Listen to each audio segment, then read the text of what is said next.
ഞാനിപ്പോൾ കണ്ണാടി പറയുമ്പോൾ തെരുവത്താണ് ഉള്ളത്. അവിടെ കപ്പാലെന്ന് പറയുന്ന സ്ഥലത്തേക്ക് പോകുമ്പോഴേക്കും നല്ല പൂരിയുടെ മണം വരുന്നുണ്ട്. നേരെ നോക്കി അതാ വൃന്ദാവൻ ഹോട്ടൽ. അത് നമ്മളെ പുരുഷേട്ടൻ്റെ ഹോട്ടലാണ്. നേരെ അകത്തേക്ക് കയറും. നല്ല ബോളുകൾ പോലെ എണ്ണയിട്ട് ഉടനെയുള്ള ചൂടുള്ള അതിൽ കൂടെ കടലപ്പൈ പിന്നെ ബാജി.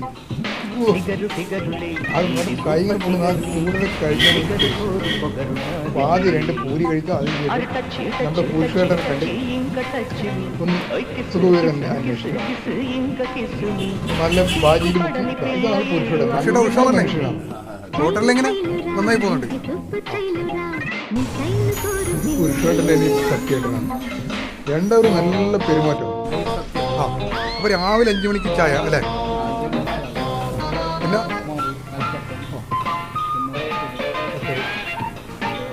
ഉച്ചക്ക് ഊണ് കൊണ്ട്